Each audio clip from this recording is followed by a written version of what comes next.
Question number 9. The fixed mass of an ideal gas means what? You to obey PV is equal to nRT. Okay.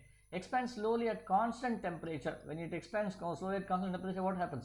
Temperature is constant, which means P should be proportional to 1 by V. Okay. Boyle's law.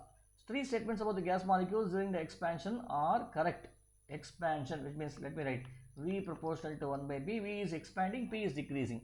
Okay, they collide with the walls of the container at the reduced rate. Definitely, because first of all, let us say this was the container, volume V. Now what is happening? V is expanding like this over here. V is expanding like this. Pressure is also much lesser.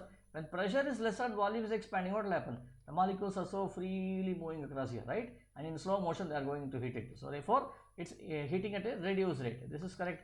They travel further on average each collision. Okay. So what will happen now? So definitely this will travel further because the collision rates are decreasing. This is also correct. The average kinetic energy decreases as the gas expands. Average kinetic energy. What is average kinetic energy given by? It's proportional to temperature. Is temperature changing? When temperature reduces, average kinetic energy will reduce. But temperature is not decreasing. How do I know? See here, constant temperature. So therefore, this is incorrect. So the right options are 1 and 2 only. Option A. Okay.